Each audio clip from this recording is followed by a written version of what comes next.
Hey everybody! In today's tutorial I'm just going to do a quick watercolor with two new stamp sets.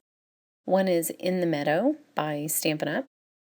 And the other one is By Your Side by Concord and Night.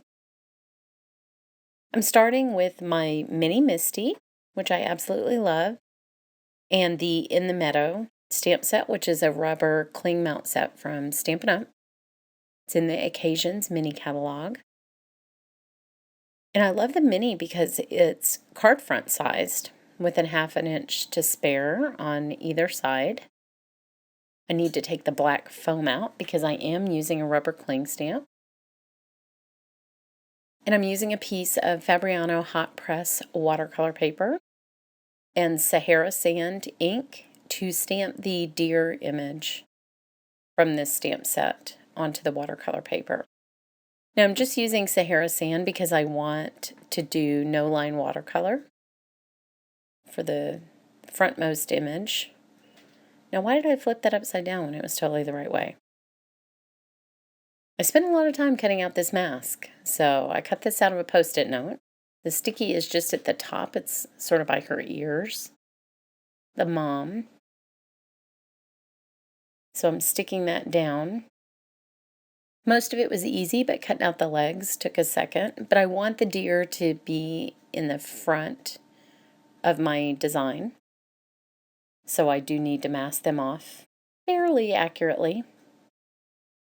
And then the mountain, I want the mountain to go off either side of the cardstock. It's just slightly wider than a 4-inch by 5 1/4 panel, which is perfect. That's what I want to see. And so I'm just lining it up on one of the grid lines on the Misty. Now this I'm going to stamp in a darker ink because I want a little bit more definition in the mountains. I want them to be darker and in the background, even though I think that violates an art rule, but I don't care because I don't really care about rules.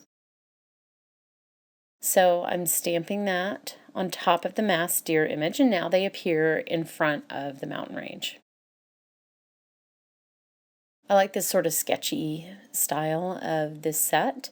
I wanted the mountains to appear a little bit more defined, and I wanted the deer. Oh, there's Maddie. Maddie needed a little cameo. I've been at CHA, and so she missed me. So I decided to leave her in the video. She's actually, you might be able to hear her crying in the background right now. I call this attention deficit disorder. When I'm not paying enough attention to her and she has a deficit, then she will just cry or walk in the middle of my video. We're really just all subjects of the cat. I think you know that. So now I'm taking my Koi watercolor, and as is my custom, I am using colors from the last time I watercolored that are still on my palette.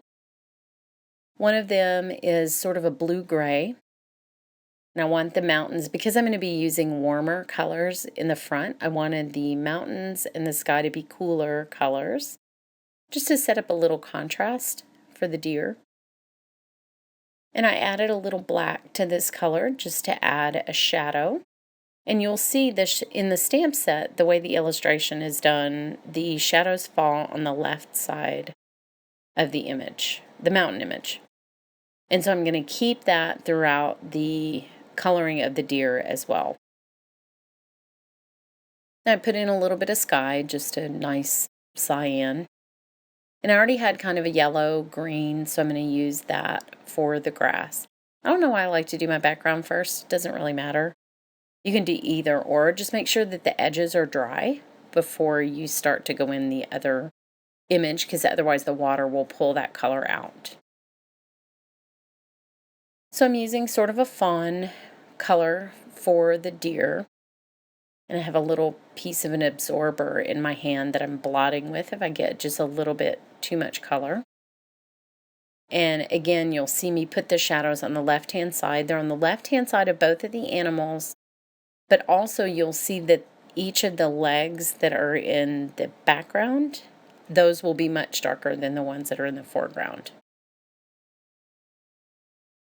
The shadows that I'm using, I'm adding just a little bit of that burnt umber color just to add a little bit of red. This is really pretty much how our deer look in Texas. I'm taking a little bit of license because ours tend to be a little bit gray, because in the winter, the way the landscape looks, that blends in better with the oak trees. But I like that sort of warm color in there, and so I'm warming my little deer up a little bit. And I don't want a ton of detail on the deer. I want them to look sort of soft. The deer babies in Texas are born in the spring, and so I want sort of a springy feel to the grass. And I'm going to add some new grass around their feet, just with a little flicking motion, and some olive colored watercolor. It also sort of hides the fact there's not really a lot of definition on this image around their hoofs, and I don't feel like being realistic, so the grass is a good kind of foil for that. So I'm going to add just a little bit of darker shading on some of these just to define them a little bit more before I finish up. I like the darker shadows around their ears just to give that 3D look. And I'm using the big white pen from Faber-Castell. I got this at CHA.